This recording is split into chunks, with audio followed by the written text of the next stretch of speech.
The moment people started asking why Meri Brown suddenly went quiet, why her tone changed, why the tell-all energy vanished, and why certain topics felt completely off-limits, something shifted in the Sister Wives universe, and longtime viewers felt it instantly because this wasn't just distance or emotional burnout. This felt deliberate, calculated, and controlled. And when fans began connecting the dots between Kody and Robyn Brown's behavior, the whispers about a possible NDA didn't come out of nowhere. They came from years of patterns, subtle silencing, financial entanglements, and a family dynamic that increasingly revolved around secrecy rather than transparency. And before we go any further, pause for a second and really think about this. If you've watched this show for years, if you've invested emotionally in these people, I want you to comment right now whether you believe Meri is still holding back information. Because what we're about to break down only makes sense if silence is not accidental. And here's the hook that should stop you from clicking away. If there really is an NDA, it wouldn't be about protecting feelings.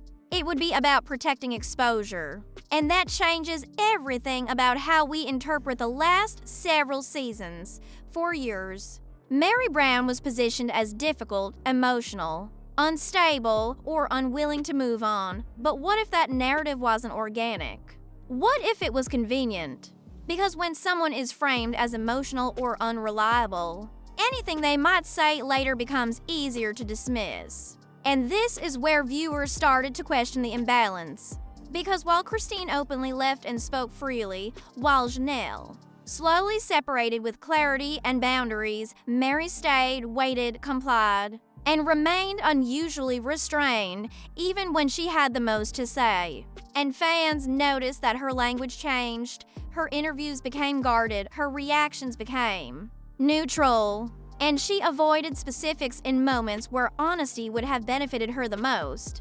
And when you combine that with Kody Brown's increasing defensiveness, his fixation on loyalty, obedience, and control, and Robyn Brown's repeated emphasis on family unity and protecting certain relationships, it raises the uncomfortable question: who benefits most from Meri staying silent? And if this conversation already has you leaning one way or another, hit the like button now so more viewers can join this discussion, because this isn't about gossip. This is about power dynamics playing out in real time on reality television. To understand why an NDA even makes sense in this context, you have to look at the financial and legal evolution of the Brown family. Early seasons of Sister Wives were built on openness, chaos, and shared struggle. But as the show grew, the money grew, and with money comes contracts, lawyers, and risk management. And by the time the family relocated multiple times, dissolved shared assets, and splintered emotionally, the stakes were no longer just personal, they were legal and financial. And this is where Robyn Brown's role becomes critical, because Robyn entered the family later, benefited disproportionately from shared resources according to many viewers, and became legally married to Kody, which gave her a position no other wife held. And with that position came control over assets, narratives, and future stability. And it's not speculation to say that Kody has repeatedly stated on camera that he fears being blamed, exposed, or portrayed as the villain, because he has said versions of that himself. Which means controlling the story became essential, and NDA letters are not unusual in reality TV families, especially when relationships dissolve and financial interests remain entangled. So when Meri continued to participate, continued to film, continued to receive income, but did not fully speak, it naturally led fans to ask whether silence was incentivized or enforced. Now here's where the tension deepens. Because Meri has shown moments where she almost breaks. Moments where emotion surfaces and then abruptly shuts down. Moments where she starts to say something and redirects. And that pattern is exactly what viewers associate with someone who knows more than they're allowed to say. And again, this is not a claim of fact. This is interpretation based on observable behavior. And YouTube allows discussion of public figures when framed as opinion. And that's exactly what this is, and I want to know your opinion too. Do you Think Meri is protecting herself or protecting them? Because those are two very different motivations. And drop your answer in the comments because the middle section of this story hinges on that distinction. As the family fractured publicly, Kody Brown's tone shifted dramatically. He became angrier, more defensive, and more rigid about loyalty, and many viewers interpreted this as ego. But it also aligns with someone who feels the ground shifting beneath them, someone who knows that the wrong story getting out could permanently damage their public image, income, and legacy. And Robyn Brown, who often presents herself as the peacekeeper, has consistently emphasized privacy, discretion, and not speaking ill of family members. Which sounds noble until you notice that those standards are not applied evenly. Because Christine and Janelle were openly criticized, while Meri was often spoken about indirectly or not at all. And silence can be just as powerful as speech when it's strategic. And this is where the NDA theory gains traction, because it would explain why Meri stayed physically close to the family long after the relationship was dead, why she maintained loyalty without intimacy, and why she absorbed blame without retaliation. And if you're still watching at this point, you're exactly the viewer this video is for. So make sure you're subscribed because we go deep into sister-wives dynamics that mainstream recaps avoid. Let's talk about motive, because motive is what separates conspiracy from credible speculation. What motive would Kody and Robyn have to prevent Meri from speaking freely? And the answer lies in timeline exposure, emotional neglect, financial decisions, and behind-the-scenes agreements. Meri was the first wife, the legal wife, the foundation of the family. She knows what promises were made before cameras ever rolled. She knows how decisions shifted after Robyn entered. She knows where money was allocated. And she knows how narratives were crafted for television. And if even a fraction of that contradicted the on-screen story, it wouldn't just be embarrassing. It could be reputation-altering, and reality TV lives and dies by audience trust. Once viewers believe they've been manipulated, engagement turns into backlash.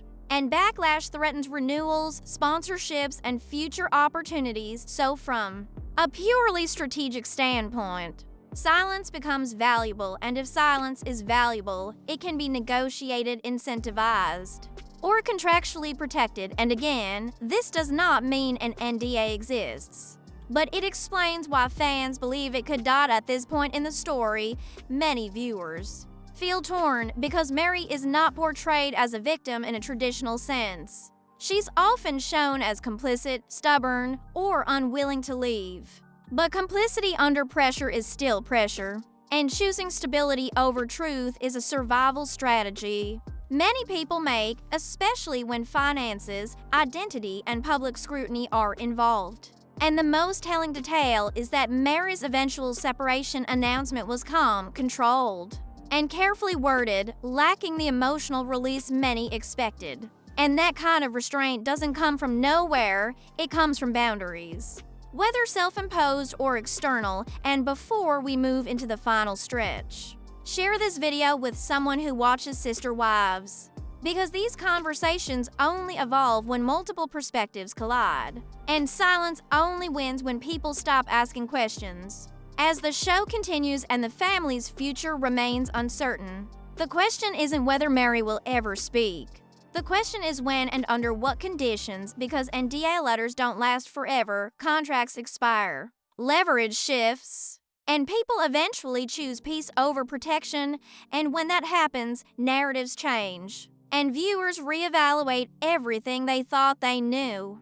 And that's why this story matters beyond drama. It's about how power operates quietly, how silence can be bought, rewarded, or enforced, and how reality television is often far less real than it appears. And if Meri ever decides to fully tell her story without filters, without obligations, without fear of consequences, it could reshape the entire legacy of Sister Wives. Not through shock, but through clarity. So here's the final hook, the one that should linger long after this video ends, if the truth has been delayed rather than denied. What are we not ready to hear yet?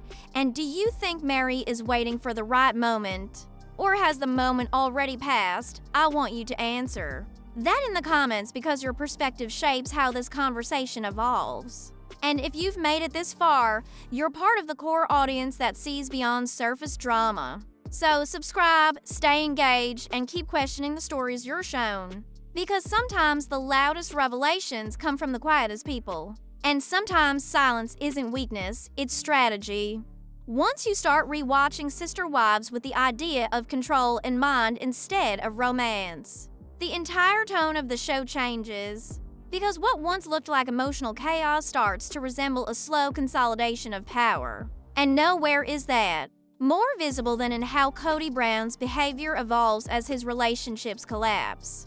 Because early Kody thrived on being the center of attention, but later Kody became obsessed with obedience, loyalty, and punishment through withdrawal, and that shift matters because it mirrors the behavior of someone who feels they are losing authority and responds by tightening control. And when you track this shift alongside Robyn Brown's growing influence, the imbalance becomes impossible to ignore because Robyn is not just another wife in the later seasons, she is the emotional gatekeeper, the legal spouse, and the person whose comfort dictates family decisions. And when power consolidates around one relationship, everyone else either submits or is pushed out. And Meri, unlike Christine or Janelle, did neither.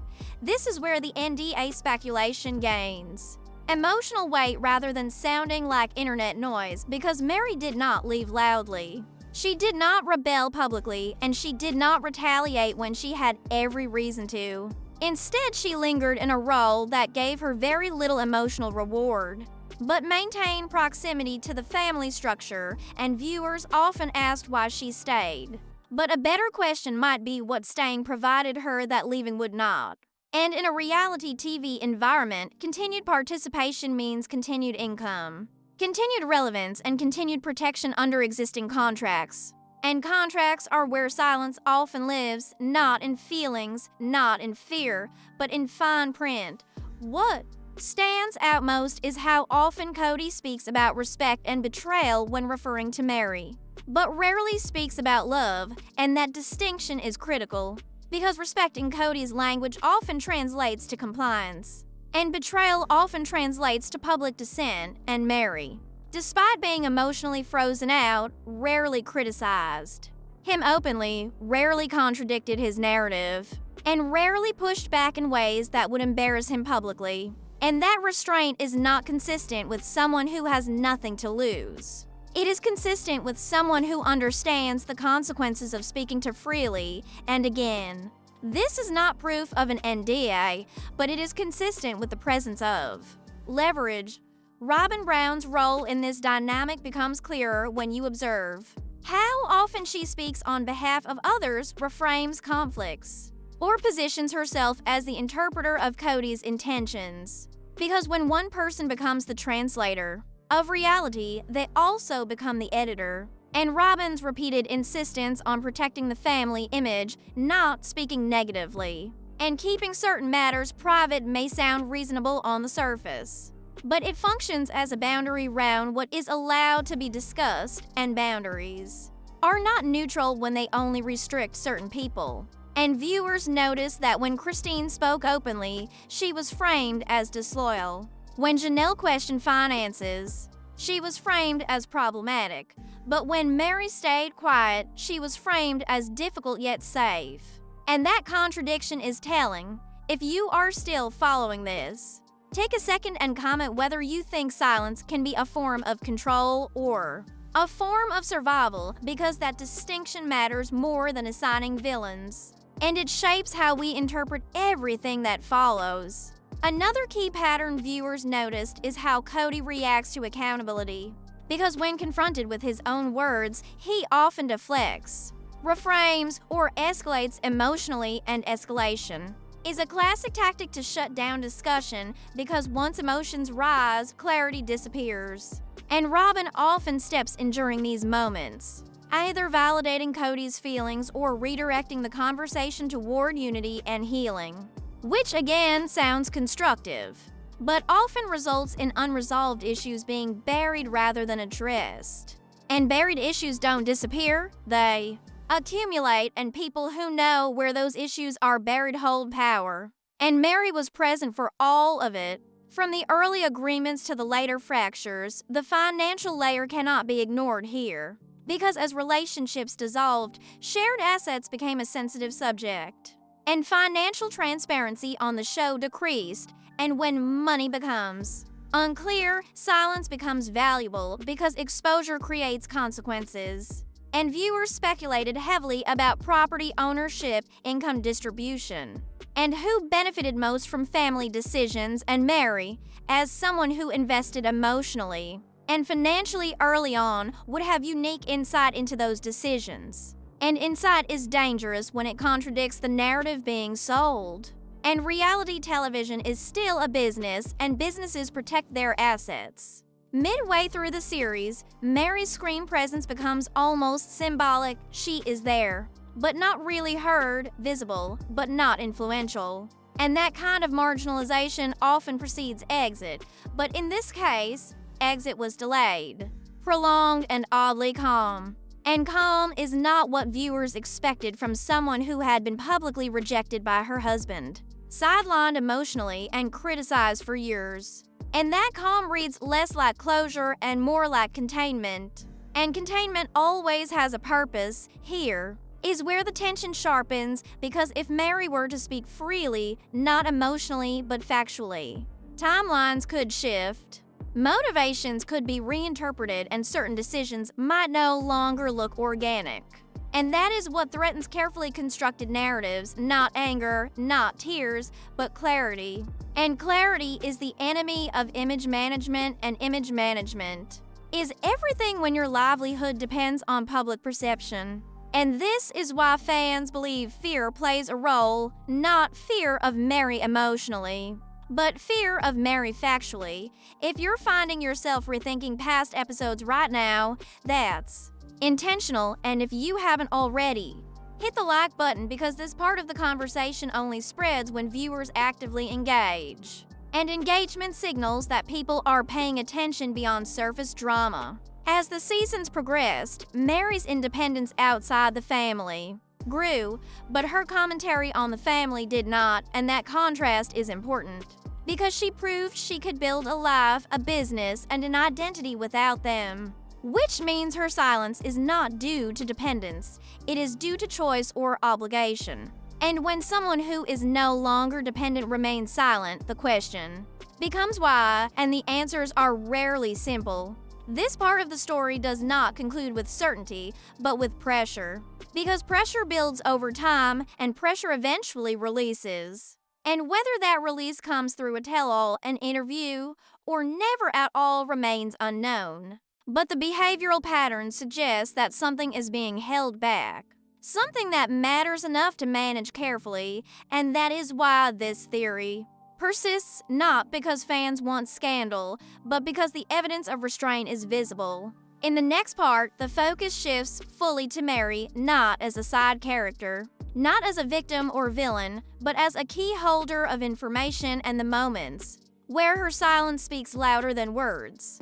And if you want to be notified when that drops, make sure you're subscribed. Because part 3 is where the timeline tightens, the mid-script hook hits, and the tension reaches a new level that changes how this entire story feels.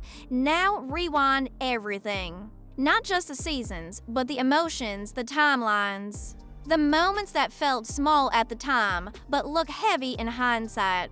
Because this story doesn't start with silence, it starts with promises, early commitments, and a foundation that Meri helped build long before cameras, contracts, or public narratives existed. And when you rewatch the early episodes knowing how it ends, you see something different. You see how much Meri invested, not just emotionally, but structurally, and that matters. Because the person who helps build the foundation usually knows where the cracks are. And cracks are what people fear being exposed. Think about how Meri was once the legal wife, the official partner, the one whose relationship defined legitimacy.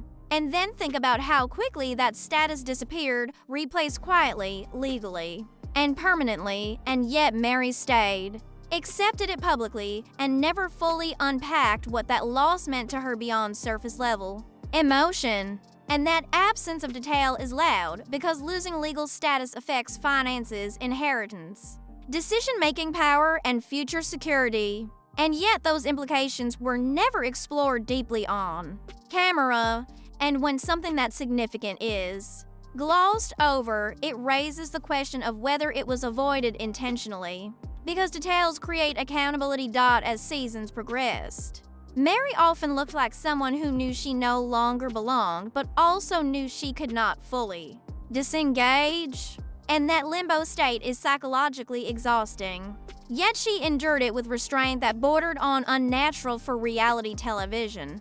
And that restraint is what keeps viewers coming back to this theory, because reality TV thrives on oversharing, breakdowns, and emotional explosions. And Meri offered almost none of that when she had the most reason to. And instead, she gave controlled language, careful phrasing, and emotional pauses that felt edited in real time, not by producers, but by herself.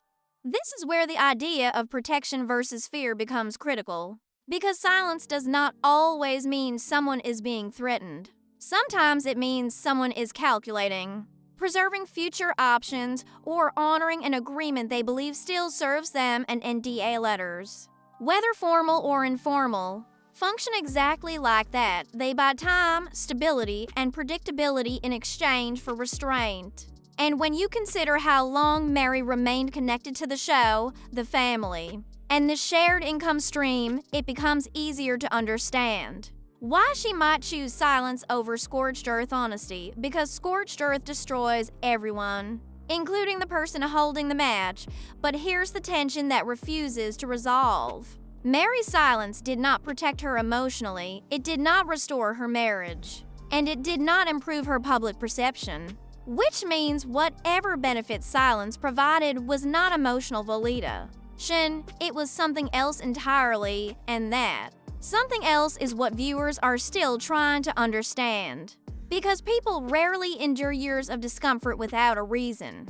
And when that reason is invisible, speculation fills the gap. If you've stayed with this story until now, comment whether you believe Meri's silence was strategic or sacrificial, because that answer defines how you see the entire family dynamic, and it determines whether this story ends in betrayal or survival. As the family now exists largely in fragments, with relationships dissolved and futures uncertain, the leverage that once kept things contained may be weakening because time changes power. Contracts expire, relevance shifts, and people evolve. And Meri today is not the same Meri who waited quietly in earlier seasons. She is more independent, more financially secure, and less emotionally entangled, and that matters because independence reduces risk. And reduced risk increases the likelihood of honesty. And that is why many viewers believe the most revealing chapter of this story has not been told yet. At the same time, there is a possibility that silence remains permanent, not because it must, but because reopening old wounds no longer serves a purpose. And that outcome is just as unsettling because it means the truth exists without resolution. And unresolved truth lingers, it shapes perception quietly, it turns viewers into analysts. And it keeps a show alive long after episodes end, and that may be the most ironic outcome of all. That by trying to control the narrative, the mystery became the narrative before this ends. Take a second to share this video with someone who has watched this show from the beginning, because these conversations evolve when long-term viewers compare notes. And if you haven't subscribed yet, do it now, because stories like this don't end cleanly. They evolve as new information surfaces and old clips gain new meaning. So here we are, back where we started, with silence that feels intentional, patterns that feel consistent, and motives that feel plausible without ever being confirmed. And that uncertainty is the final hook. Because the most powerful stories are not the ones that answer everything. They're the ones that force you to keep questioning. And whether or not an NDA exists on paper, something clearly exists in practice. A boundary that has shaped behavior, restrained honesty, and protected certain narratives. And until that boundary disappears, this story remains unfinished. The final question is simple but uncomfortable. If the truth does come out one day, will it change how you see everyone involved, or will it only confirm what you already suspected? And drop your answer in the comments, because your perspective is the last piece of this puzzle. And the reason this conversation doesn't fade into silence like so many others.